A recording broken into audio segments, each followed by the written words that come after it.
안녕하세요. TV 타고 떠나는 여행. 오늘은 우리가 또 새로운 주제로 여행을 한번 떠나볼까요?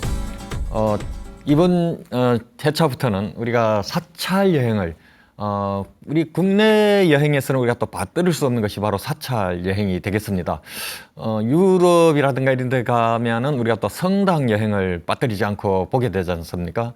마찬가지로 우리는 국내 여행에서 사찰 여행, 이거 우리 내국인도 사찰 여행을 즐기지만 외국인이, 특히 외국인 같은 경우 우리 국내 한국의 사찰 문화, 사찰 여행을 아주 즐깁니다. 그래서 우리도 우리나라의 곳곳에 산재해 있는 사찰마다 다 또 얼굴이 다 다릅니다. 그래서 이 사찰은 또 이런 이야기, 저 사찰은 저런 이야기, 이런 볼거리, 저런 볼거리 다양하게 있지 않습니까? 그 사찰 여행을 이번부터 시작하도록 하겠습니다. 그 첫 번째 시작으로요, 우리가 흔히 오래 전부터 우리 조상들이 그 산악 숭배 사상을 갖고 있었지 않습니까? 그래서 산악 숭배 사상, 그 사찰이 산악 숭배 사상에서 또 발전해온 그런 과정도 있습니다. 가장 그 산악 신앙의 그 어떤 중심점이라고 할 수 있는 것 중에 하나가 바로 계룡산입니다. 계룡산. 충청도에 있는 계룡산은 많은 사찰도 있지만 오랜 역사와 함께 우리 또 민중들 이야기도 많이, 민초들의 이야기도 많이 담고 있는 그런 산이기도 합니다. 그래서 오늘은요, 충청남도 공주시에 있는 계룡산, 그 계룡산이 품고 있는 산악 신앙인데요. 거기에서 우리가 특히 신원사, 고왕암, 갑사로의 여행을 떠나도록 하겠습니다. 먼저 그 산악 신앙에 대해서 보면은요, 제가 이렇게 좀 들여다보니 우리가 동서고금을 막론하고 이 산악 숭배 사상이, 산악 신앙이 아주 우리 인류 역사상 다 어느 곳에나 있더라고요. 그래서 특히 우리나라 같은 경우는 산악이 70%를 차지한다고 하지 않습니까? 우리 한반도는 농경지보다는 산악이 압도적으로 많지 않습니까? 그러다 보니 고대인들 눈에는 산이 어떻게 보였겠습니까? 상당히 산이 아주 웅장하고 크니까 그만큼 나약한 인간에 비해서는 뭔가 큰 힘을 발휘할 것이다. 그래서 힘든 일 또는 바라고자 하는 일이 있을 때는 산에 가서 비는 겁니다. 거기서부터 이제 시작이 된 거죠. 그런데 이것은 우리처럼 민초들만의 문제가 아니고요. 나라의 왕조차도 산에 대해서 경외감을 갖고 빌고 제사를 올립니다. 실제로 신라 시대에도 그랬고요, 조선 시대에도 그런 역사를 이렇게 갖고 있습니다. 왕이 빈 것은 주로 이제 자기 개인사보다는 나라를 위해서 국태민안, 그리고 비가 안 오면은 어떻게 됩니까? 농사를 백성들이 굶주리니까 기우제를 지내죠. 국가 차원에서의. 그러한 차원에서, 그리고 영토를 확장하고 난 뒤에 영토를 잘 지켜달라는 어떤 그런 차원에서의 그 역시 국태민안 들어가겠죠. 이렇게 해서 주요 산에 제사단을 모시고 이렇게 산악 숭배를 했던 그런 역사가 있습니다. 우리 민족의 가장 출발점이라고 하는 고조선 신화에서조차도 보면은 환웅이 내려오지 않습니까? 하늘에서 내려오지 않습니까? 어디로 내려옵니까? 바로 태백산으로 내려와서 이제 신단수 해서 이야기가 시작됩니다. 그만큼 우리에게는 산이 어떤 삶의 터전의 모태가 됐던 그런 곳입니다. 그러니 산악 숭배를 우리가 가볍게 볼 수가 없는 그런 상황입니다. 그런데 이것이 우리나라만 그러냐? 그렇지 않습니다. 가까운 일본, 중국도 마찬가지고 유럽도 마찬가지입니다. 특히 고대 그리스인들에게는 그 올림포스 산이라고, 잘 아시다시피 올림포스 산의 그 어떤 신들의 영역 아니겠습니까? 그러한 산이 있고, 종교에서도 마찬가지입니다. 각종 우리가 종교가 불교의 우주관으로 보면은 불교의 그 중심이 되는, 세상의 중심이 되는 산이 수미산이라고 있습니다. 수미산. 그 수미산에서 이제 불교가 모든 것이 이제 형성이 됩니다. 유대교도 마찬가지죠. 유대교도 모세가 10계를 이렇게 받은 시나이산, 신의 산이라고도 하죠. 시나이산. 그리스도교도 마찬가지로 골고다 언덕도 산이지 않습니까? 그죠? 그리고 에덴 동산, 역시 산으로 이루어진 어떤 그런 이상향, 예, 그런 것이 다 그렇게 산과 언덕에서 시작이 됩니다. 이슬람교도 마찬가지입니다. 아라파트 언덕에서 그런 어떤 역사를 또 갖고 있습니다. 그래서 우리가 유독 우리나라만 그런 것이 아니라 산이 있는 우리나라는 산이고 산이 없는 데서는 언덕에서 시작을 하고 해서 바로 높은 그런 경외감으로 이루어 왔다는 것을 우리가 여실히 볼 수가 있겠습니다.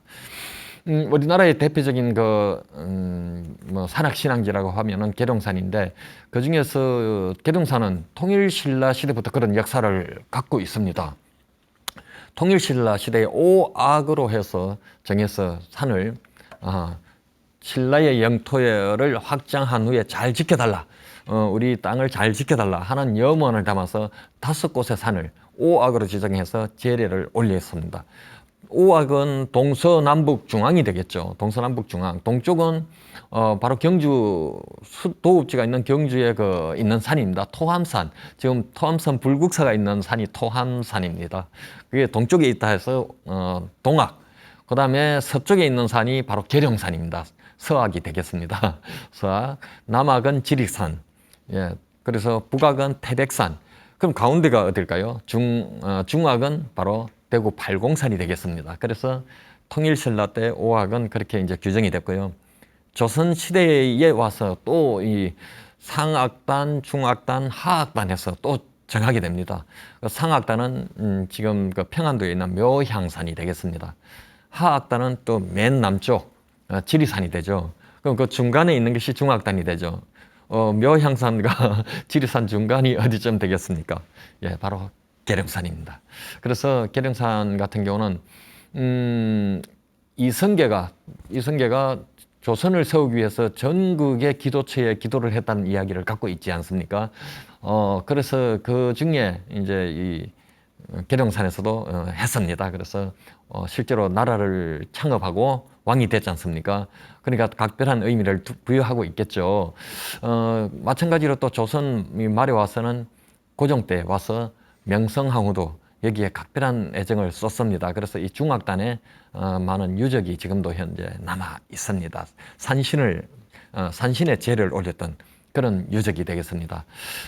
그러면 계룡산은 이렇게 아까 통일신라 시대, 조선시대, 많은 이 관심을, 역대 왕조로부터 관심을 받아왔는데, 도대체 고대인들 눈에는 계룡산이 어떻게 보였을까요? 그럼 저도 가끔가다 이렇게 골똘히 생각해보면 그런, 저 자신도, 어떻게 보였을까?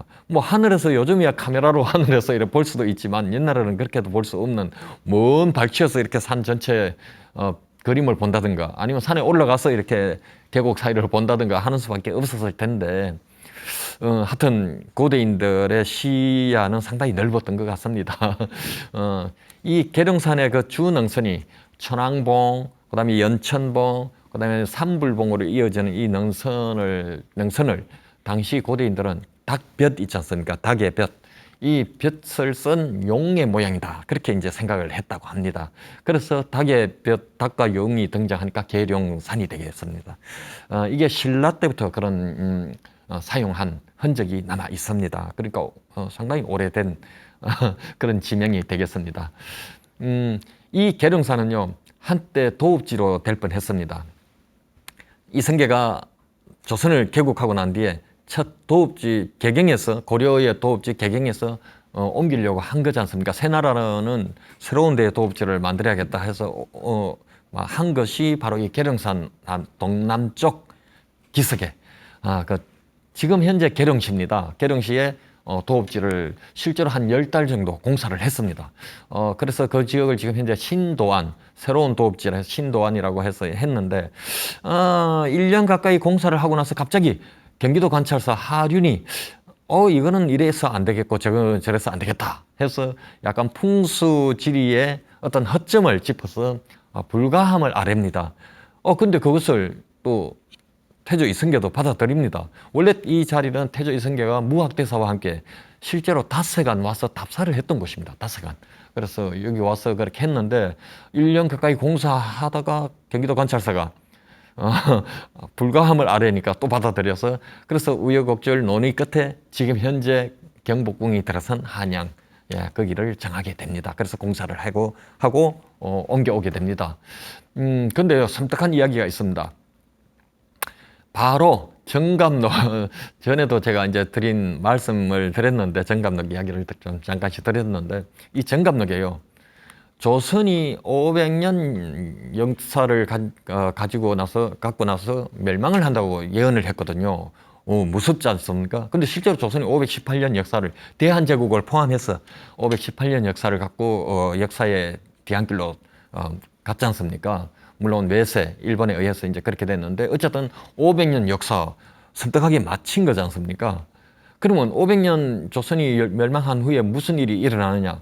바로 계룡산에서 정도령이 나타나서 정도령이라는 사람이 계룡산에서 800년 왕조를 이어간다. 이렇게 예언을 했습니다. 그런데요, 지금은 우리가 뭐 아니죠. 아니죠.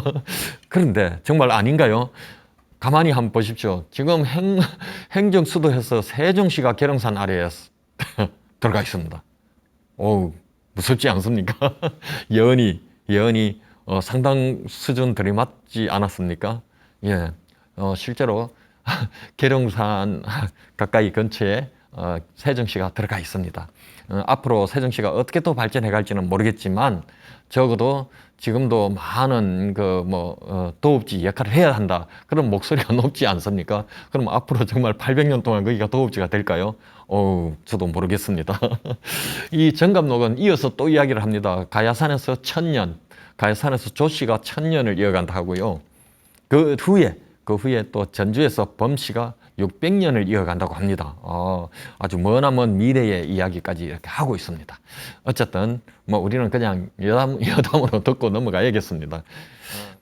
이제 계룡산 여행을 떠나겠습니다. 저와 함께. 먼저 중악단이 있는 신원사로 한번 들어가 볼까요? 신원사는 계룡산 서쪽 기슭에 자리 잡고 있습니다. 산에 그렇게 올라가지도 않습니다. 바로 농지가 있는 바로 접선에 있습니다. 그래서 가기도 여행하기도 아주 편리한 그런 곳인데, 그 계룡산에서 가장 오래된 사찰로 이렇게 이야기를 하고 있습니다. 백제 의자왕 시절에 고구려에서 내려오신 그 고구려 성녀죠, 보덕화상이 창건했다는 이야기를 갖고 있습니다. 워낙 우리 사찰은 오래된 역사를 갖고 있다 보니까 뭐 이 스님이 창건했다, 저 스님이 창건했다 이야기는 있는데, 뭐 100% 신빙성 있는 어떤 증거, 기록물이죠. 이런 것이 충분히 뒷받침되지 않다 보니 조금 우리가 의구심을 가질 부분도 없잖아 있기는 합니다. 어쨌든 지금 현재 전해오는 이야기는 그렇습니다. 그리고 무학대사가 이 신원사에도 중창을 했고, 그 다음에 고종 때 아까도 말씀드린 것처럼 신원사가 또 많이 주목을 받았습니다. 중창을 하고 사세가 많이 커졌습니다. 주차장이었어요. 주차장에서 이래 들어가면은 뭐 바로 한 2, 3분 걸어가면은 일주문이 있고, 일주문에서 그 세신교 계곡물이 흘러갑니다. 세신교를 건너면은 이제 바로 계단이 나오는데, 계단 위에 보면은 사천왕문이 있습니다. 흔히 우리가 사찰에 들어가다 보면 천왕문이라고 이렇게 많이 쓰여 있는데, 여기는 사천왕문으로 쓰여 있습니다. 뭐 의미는 같습니다. 그래서 이 천왕문을 통과하고 가면은 몇 개 전각을 지나고 나면은 바로 대웅전, 중정이 나오고 대웅전이 앞에 나옵니다.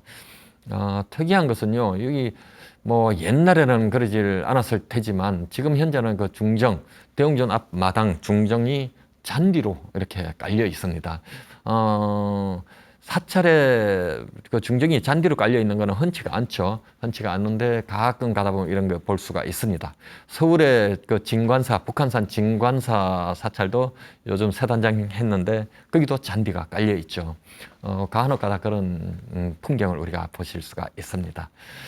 그 대웅전 앞에는 또 5층 석탑이 이렇게 있고요.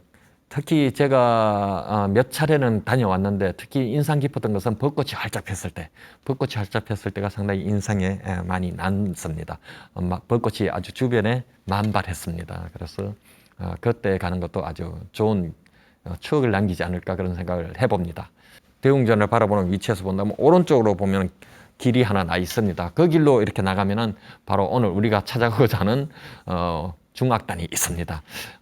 중악단은 말 그대로 이거 사찰 건물하고 좀 양식이 다릅니다. 그 첫눈에 딱 느끼실 수가 있습니다. 그래서 처음에 들어갈 때도 앞에 그 산문이 있습니다. 산문. 산문은 보통 유교적인 건축물이죠. 유교 외산문, 내산문 이렇게 있듯이 중산문 있듯이 산문을 통과해서 들어가게 돼 있거든요. 여기가 바로 그렇습니다. 그럴 수밖에 없는 것이 왕실에서 산에 제사를 지내기 위해서 한 거니까 유교적인 색채가 반드시 필요했죠. 그래서 그 산문을 통해서 들어가면은 바로 그 중악단, 웅장한 건물이 눈앞을 아주 사로잡습니다. 이 건축물은 우리가 그 내부에 들어가서 거기 가서 기도하는 분도 있는데요. 여기는 우리가 보통 사찰에 가서 기도하면 앞에 뭐가 있습니까? 불상이 있지 않습니까? 근데 여기는 불상이 없습니다. 그럼 뭐가 있냐고요? 예, 여기는 산신에게 제를 올리는 곳이지 않습니까? 그래서 산신의 위패가 있습니다. 산신의 위패. 불상이 있으리라고 생각하고 가서 보면은 상당히 깜짝 놀랄 일이죠. 그래서 어쨌든 좀 특이한 산신에게 제사를 올리는 더군다나 왕실에서 국가에서 그러한 시설물이라는 것이 상당히 중요한 그런 포인트를 갖고 있습니다. 원래 이 중악단은 조선 태조 때, 이성계 태조 때부터 이제 제를 쭉 올려오다가 조선 중엽의 효정 때 폐지됩니다. 효정 이후로 폐지가 됩니다. 효정 이후로 폐지되다가 바로 이 고종 때 다시 여기에서 이제 제를 올리게 되는데 전하는 이야기로는 명성황후가 그렇게 해서 아들 순종을 낳았다. 이제 그런 이야기를 갖고 있습니다. 실제로 어쨌든 여기 직접 오지는 않았겠지만 사람 보내서 많이 이제 그렇게 후원하고 기도도 하고 이제 하고 나서 또 순종이 나왔으니까 그렇게 이야기할 수는 있겠죠. 그 궁궐형 건축물임을 우리가 가서 이렇게 보실 때 그런 관점을 이렇게 좀 보는 것도 필요한 포인트다. 그렇게 말씀드릴 수가 있겠습니다. 이 중악단 현판을 보시면요. 중악단 이렇게 쓰여 있지 않습니까? 상악단, 중악단, 하악단 있는데 이 중악단에서 현판 글씨는 그 충청도 당시에 그 충청도 고종 시절에 충청도 암행어사 이중하의 글씨입니다. 그 이중하 선생은 상당히 정말 멋진 분인데요. 우리가 역사를 통해서 배우지를 않아서 잘 몰라서 그러는데 이분이 청나라가 조선하고 그 이제 국경 분쟁이 두만강 이쪽에 이제 국경 분쟁이 일어났을 때 협상단으로 참가를 하게 됩니다. 이중하 선생이 그 협상단으로 참가했는데 청나라에서 협박을 하는 거죠. 상당히 해유 협박을 해서 땅을 뺏으려고 해유 협박을 하는데 이 이중하 선생이 이렇게 합니다. 내 머리는 자를 수 있지만 이 국경은 잘 나갈 수 없다. 얼마나 멋집니까? 자신의 목숨을 걸고 나라 영토를 지키겠다는 얼마나 그 기상이 너무나 진짜 멋지지 않습니까?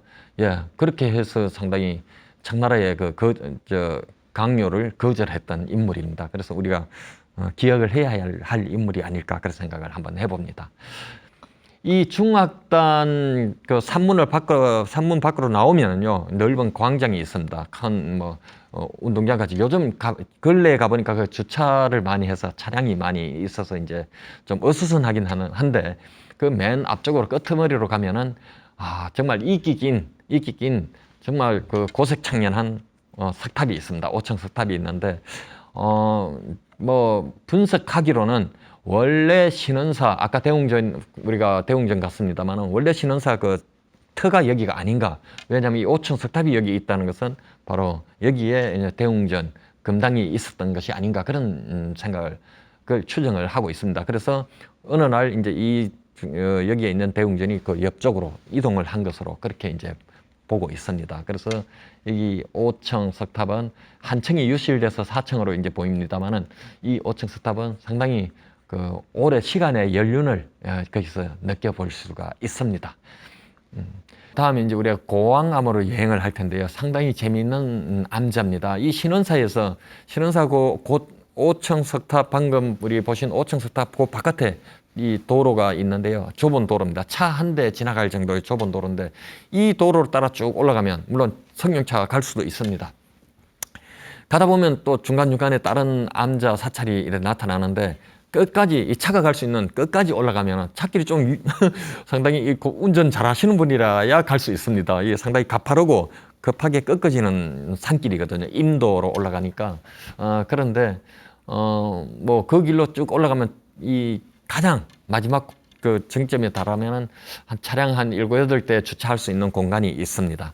거기에 가면 이제 더 이상 차는 못 가니까 차는 거기 세우고 거기부터 한 5분 정도 걸어서 올라가면 고왕암이 있습니다. 그 정도는 걸어가야 되지 않겠습니까? 그 사찰 마당까지 차가 들어가면 너무 재미없지 않습니까? 잠시 호흡을 가다듬으면서 들어가는 그런 과정이 필요한 것 같습니다.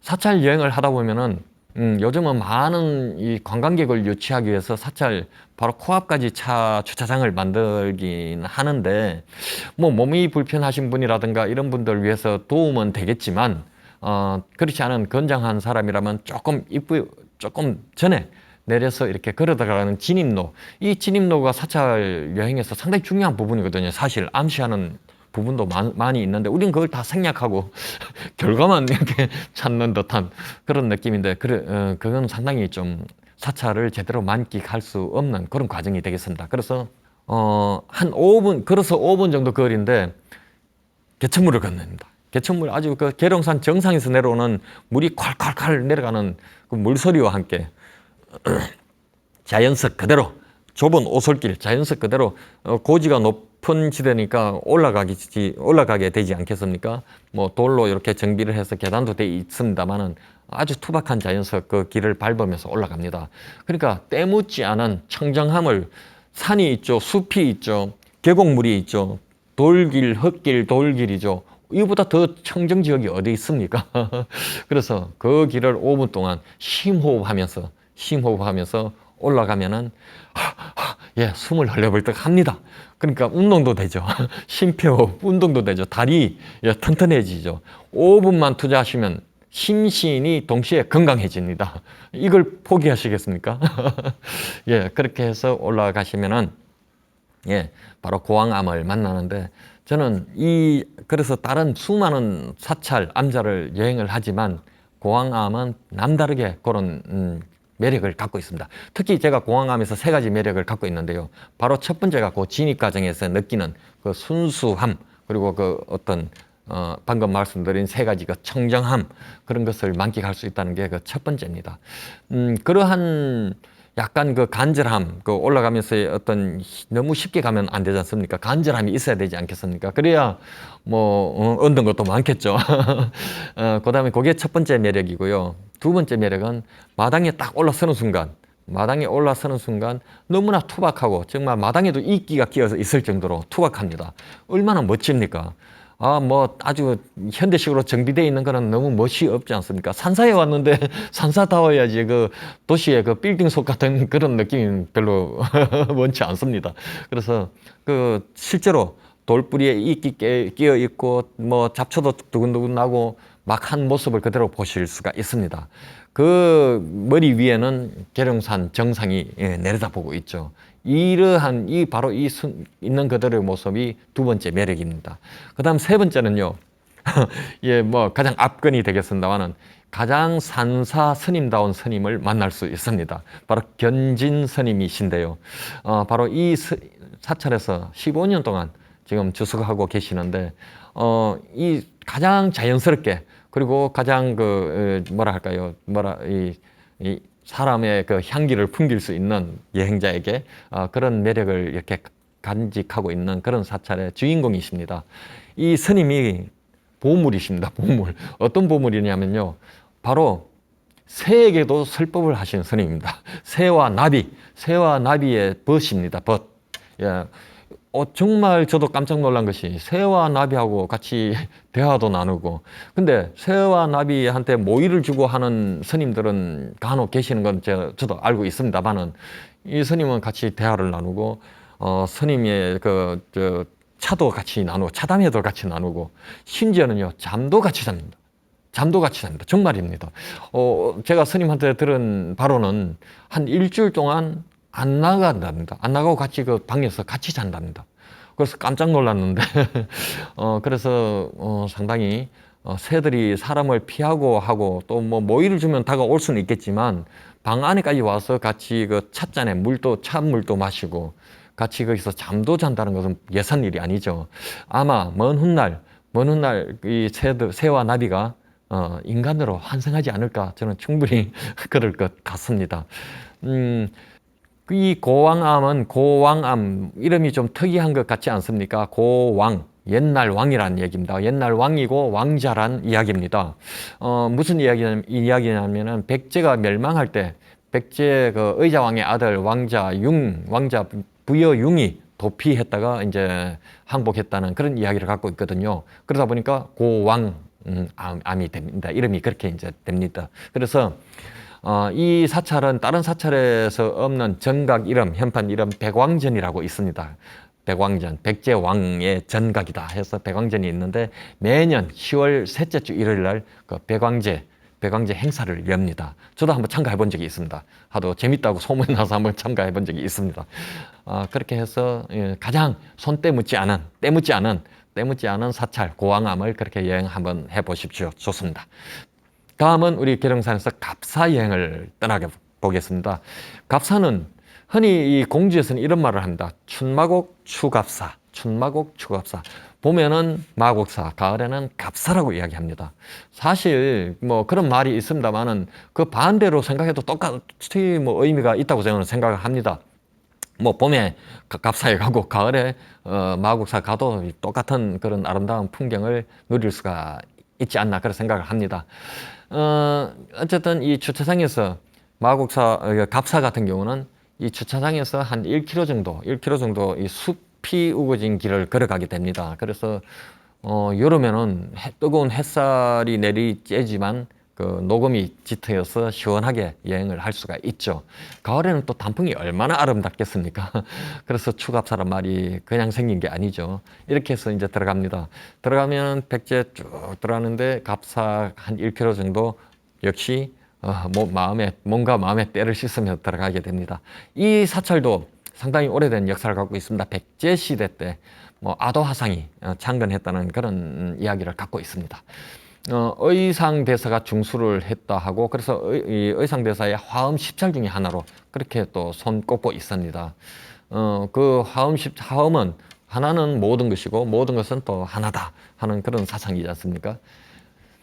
이 시작길부터 이제 들어가다 보면 주차장에서 출발하면은 시작길부터 바로 이 어떤 산악 숭배와 같은 그런 이제 흔적을 우리가 보실 수가 있습니다. 아주 천년무거운 그 고목이 너트나무 고목이 죽은 죽은 고사목이죠. 고사목에 이 금줄을 쭉 두른 신비스럽죠. 예, 이러한 광경을 보실 수가 있는데요. 이것이 그 이야기가 있습니다. 한 1000년 전부터 이제 그런 그 스님들이 여기에 제사를 올렸다고 하는데요. 이런 이야기가 있습니다.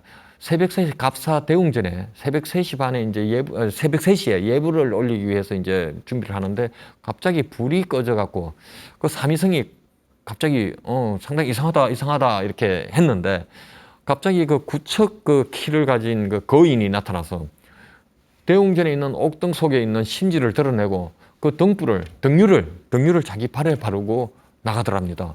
그래 이상하다 해서 따라가서 미행을 하는 거죠. 미행을 하니까 이 나무에 와서 사라져버린 겁니다. 그래서 이 깜짝 놀라서 사미성이 절로 다시 쫓아 올라가서 스님한테 고하죠. 그래서 스님하고 같이 내려와서 보니까 이 고목 밑에 뿌리에서 불이 붙어 있더랍니다. 그래서 얼른 불을 끄고 이듬해부터 이제 그 제를 올렸답니다. 그렇게 해서 지금까지 그 제를 올려왔다고 합니다. 그리고 산에 있는 우리가 산에 큰 바위라든가 아니면 그 아주 오래된 나무라든가 항상 이 숭배의 대상이 되어 왔지 않습니까? 그 흔적이 지금도 갑사 앞에 남아 있습니다. 참고로 임진왜란 때 의병장 조훈하고 영규대사도 의성장으로 활약을 했지 않습니까? 여기서 출정식을 갖고 이 계목 앞에서 출정식을 갖고 금산, 충청남도 금산으로 왜군을 향해서 돌진을 했습니다. 그런 또 사연을 갖고 있습니다. 이 사찰로 들어가다 보면 계곡이 같이 따라가는데요. 옆에 계곡이 따라가는데 안타깝게도 이 일제강점기 직전에 매국노 윤덕영이 이쪽에 별장을 갖고 있으면서 여기 계곡, 아름다운 계곡에다 바위에 글도 새겼습니다. 그 흔적이 이제 가면서 뭐 무슨 구곡해서 9개 곳에 그렇게 이제 명승지를 만들어 놨는데 그런 좀 안타까운 일도 있었습니다. 그래서 지금도 그 흔적이 남아 있습니다. 그 윤덕영은 그 순종 황제의 그 순정효 황후의 큰아버지입니다. 백부 큰아버지인데 당시 그때 어전회의에서 그 옥새를 갖고 도장을 찍으라고 이제 강요하죠. 일제의 협력 이제 나라가 넘어가는 과정 아닙니까?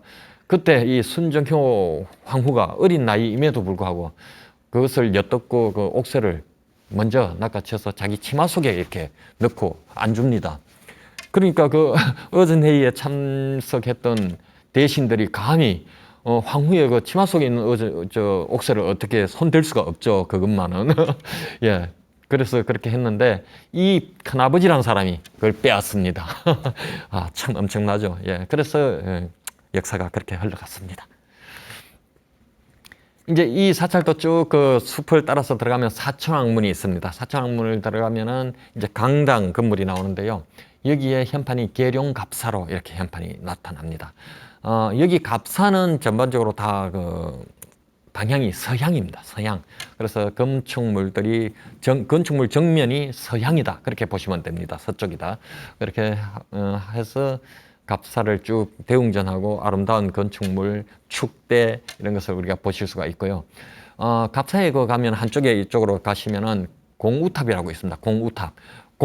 공로, 소가 공로를 세웠다. 예.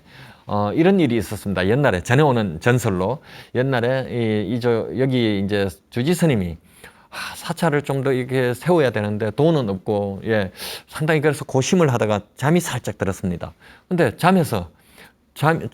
꿈에서 소가 나타나더니 제가 절을 지어 드리겠습니다 하고 그 이야기를 합니다. 그래서 깜짝 놀라서 예 잠을 깨죠. 근데 깨니까 실제로 마당에서 소가 울고 있습니다. 울부짖고 있습니다.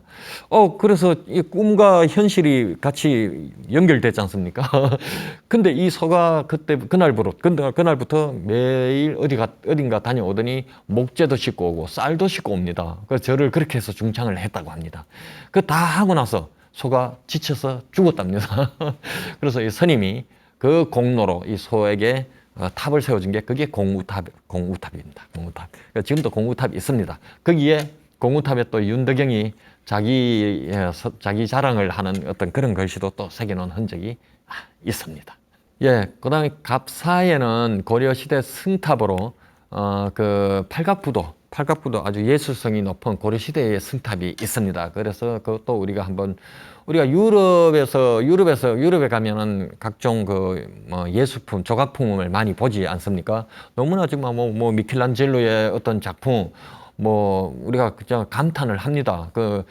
우리가 서양의 문화 예술에 대해서 감탄을 하듯이 우리가 동양이 아니라 우리나라에 이러한 문화 예술품, 조각품이 있다는 것도 우리가 좀 생각을 하고 좀 보고 감상도 하고 하는 문화가 좀 더 폭넓게 이렇게 문화가 좀 이렇게 좀 전개됐으면 좋겠습니다.